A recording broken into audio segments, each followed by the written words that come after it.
Assalamualaikum warahmatullahi wabarakatuh. Perkenalkan, kami dari kelompok 5 yang beranggotakan saya Anadi Fatmawati, Dewi Astika, dan Gita Nuariska. Di sini kami akan mempresentasikan mata kuliah pembelajaran Al-Quran Hadis dengan tema tipologi pemikiran pendidikan Islam. Yang pertama yaitu pemikiran pendidikan Islam dan tipologinya.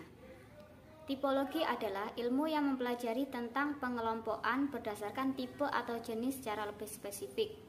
Pendidikan Islam adalah usaha mengubah tingkah laku individu dalam kehidupan pribadinya atau kemasyarakatannya dan dalam alam sekitarnya melalui proses pendidikan yang dilandasi dengan nilai-nilai Islam. Pemikiran pendidikan Islam adalah serangkaian proses kerja akal dan kalbu yang dilakukan secara bersungguh-sungguh dalam melihat berbagai persoalan yang ada dalam pendidikan Islam dan berupaya untuk membangun sebuah paradigma pendidikan yang mampu menjadi wahana bagi pembinaan dan pengembangan peserta didik secara paripurna. Assalamualaikum warahmatullahi wabarakatuh. Perkenalkan, nama saya Gita Nuariska. Di sini saya sebagai pemateri pertama. Nah, pertama-tama saya akan menjelaskan mengenai tipologi pemikiran pendidikan Islam. Tipologi pemikiran pendidikan Islam sangat beragam dan memiliki pandangan masing-masing terhadap pelaksanaan serta proses pendidikan.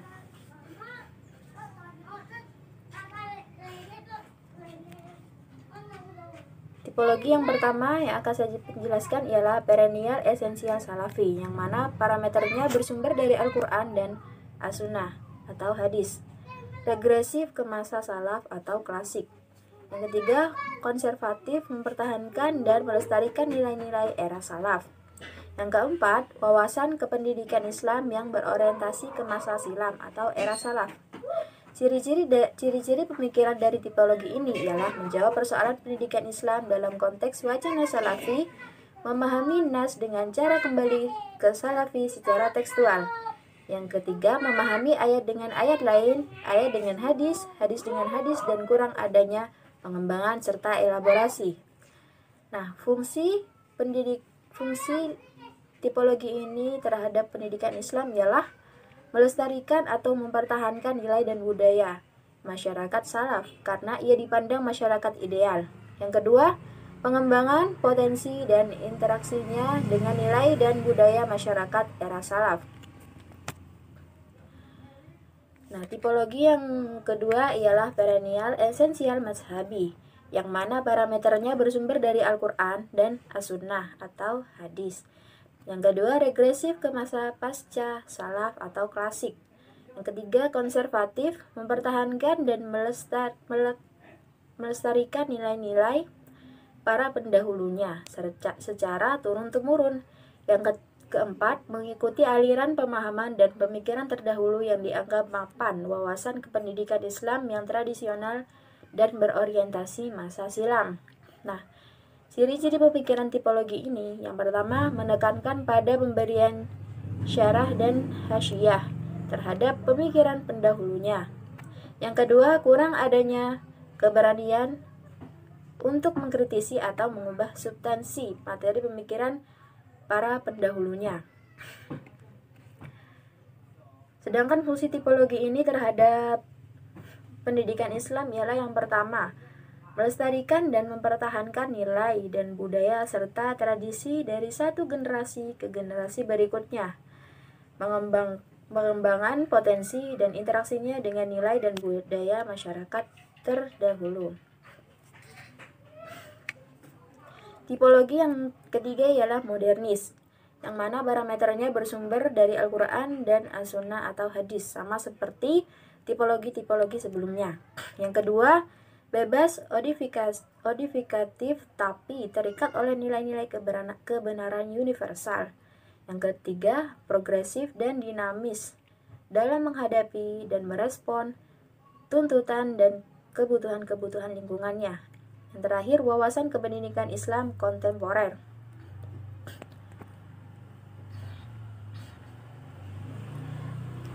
Nah, Ciri-ciri pemikiran tipologi ini yang pertama ialah tidak berkepentingan untuk mempertahankan dan melestarikan pemikiran dan dari sistem pendidikan para pendahulunya.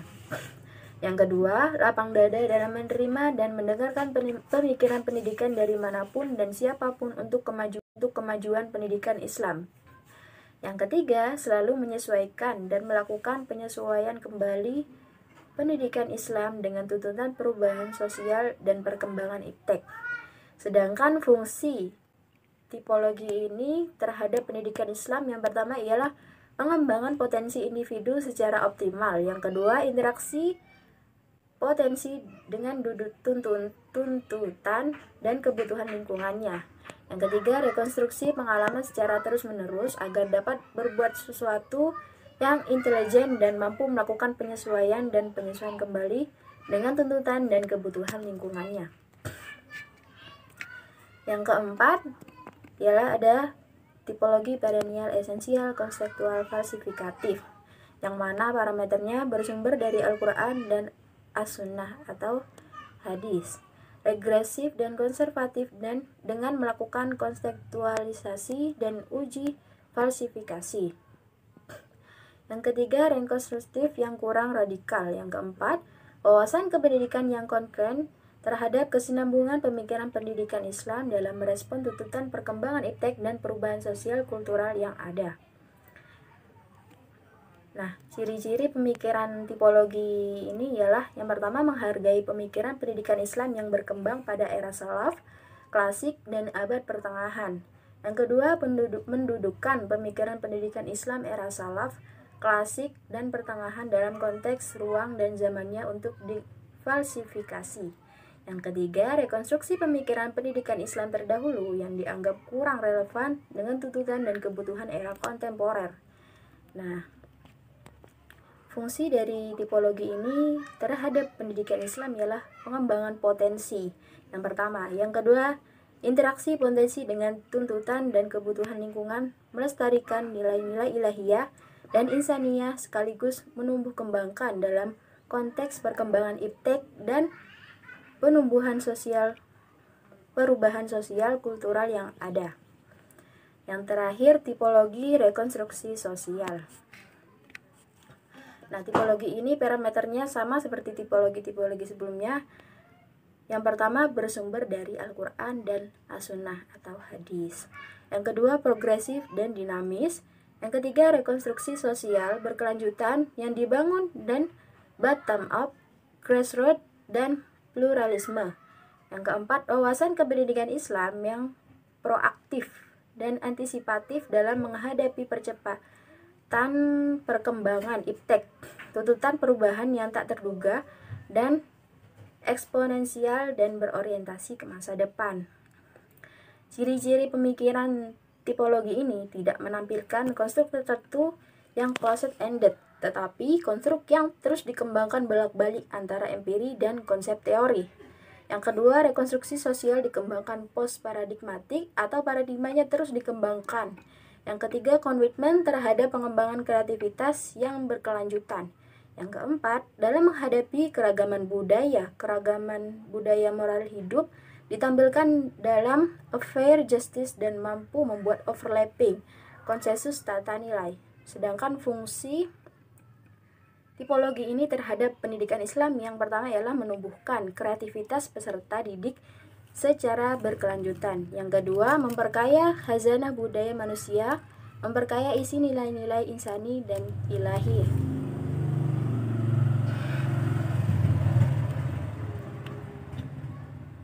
Menyiapkan tenaga kerja produktif secara mengantisipasi masa depan atau memberi corak struktur kerja pada masa depan.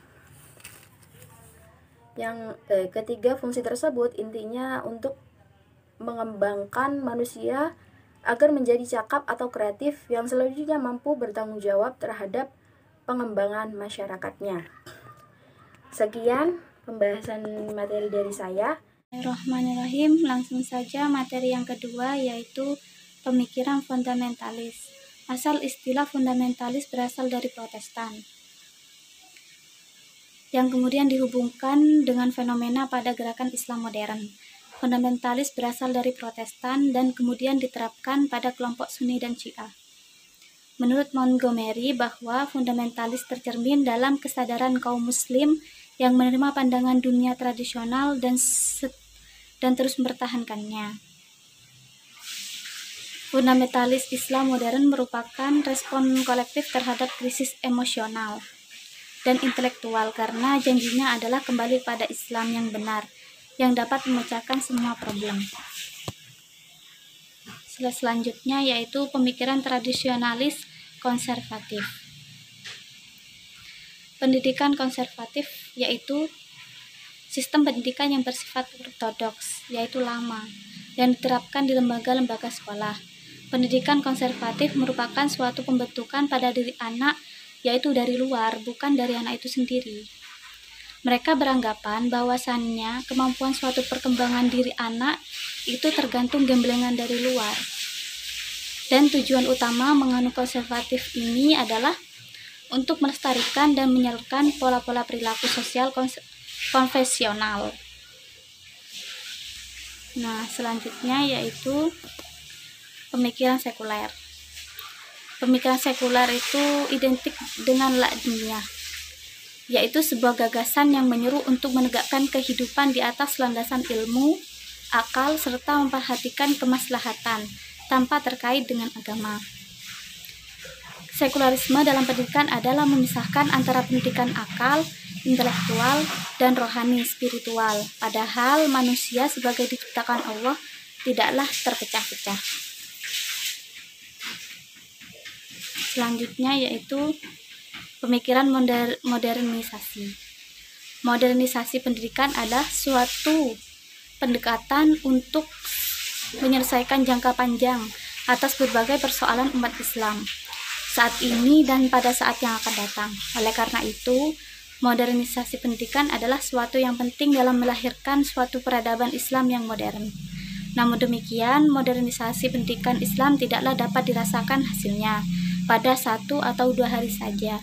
Namun, suatu proses panjang yang setidaknya menghabiskan sekitar 2 generasi.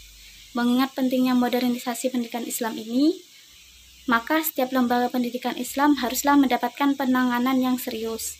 Setidaknya tidak untuk menghasilkan para pemikir dan intelektual yang handal dan mempunyai peran sentral yang dalam pembangunan. Cukup itu saja. Assalamualaikum warahmatullahi wabarakatuh. Baiklah, selanjutnya yaitu pemikiran pendidikan agama Islam.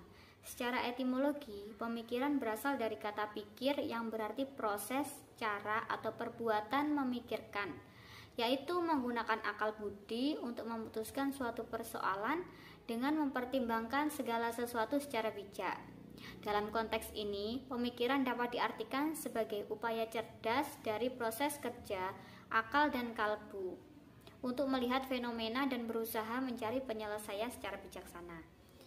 Pemikiran pendidikan Islam adalah serangkaian proses kerja akal dan kalbu yang dilakukan secara sungguh-sungguh dalam melihat berbagai persoalan yang ada dalam pendidikan Islam dan berupaya untuk membangun sebuah paradigma pendidikan yang mampu menjadi wahana bagi pembinaan dan pengembangan peserta didik secara paripurna. Tujuan dan kegunaan mempelajari pemikiran pendidikan Islam. Yang pertama yaitu membangun kebiasaan berpikir ilmiah, dinamis, dan kritis terhadap persoalan-persoalan seputar pendidikan Islam. Yang kedua, memberikan dasar berpikir inklusif terhadap ajaran Islam dan akomodatif terhadap perkembangan ilmu pengetahuan yang dikembangkan oleh intelektual di luar Islam. Ketiga, menumbuhkan semangat berijtihad sebagaimana ditunjukkan oleh Rasulullah SAW, terutama dalam merekonstruksi sistem pendidikan Islam yang lebih baik. Yang keempat, untuk memberikan kontribusi pemikiran bagi pengembangan sistem pendidikan nasional. Yang terakhir yaitu prinsip-prinsip pemikiran pendidikan Islam. Prinsip-prinsip pemikiran pendidikan Islam ada 3, yaitu prinsip ontologis, epistemologi, dan prinsip aksiologi. Sekian presentasi dari kelompok kami. Apabila ada salah-salah kata, kami mohon maaf yang sebesar-besarnya. Wassalamualaikum warahmatullahi wabarakatuh.